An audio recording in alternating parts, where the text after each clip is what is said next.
わかりやすいけど、狂気の入手ルートみたいなものが分かったっていう状況ですよね。殺人って、やっぱりかなりその人生のリスクを伴うものですから、そのペナルティめちゃめちゃ重いし、だから、僕は突発的な害がそれを上回るリスクを上回るメリットついてるんですよ。動機っていうのはないと、計画的にやらないと考えられてるんですよ。最初、刑事ドラマ見せないんですけど、突発的だったんですけど、この今の検察の準備してやったことだから、もしかしたら捕まってもらえる、もうなんか終身刑とかなんかもしれないリスクを何かないとやらないと思うんですけど、その3年前のニュースは覚えてないんですけど、そういった動機みたいなものと同時に当然捜査されてるんですよ。そこは今どうやっていくんですか。どんなメリットがこの捜査の真剣捜査というのは、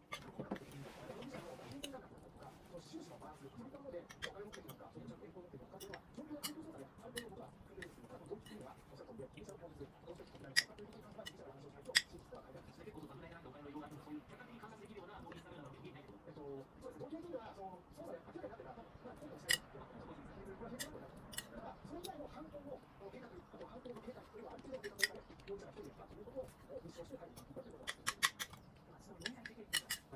容疑者、ターニングポイントだったということですね。質問が意識によりますと、容疑者が当時含め、被害統一方向に入学していただいていた。で、同級生によりますと、特に目立つことはなく、すぐにいるようなタイプ、高校生の間違い印象があったということですね。高校卒業後、市内の医療専門学校へ行ったということなんですが、ここからやや変わっています。専門学校時代、有利によりますと、みんなの前の明るい子、一方で、お金の使い方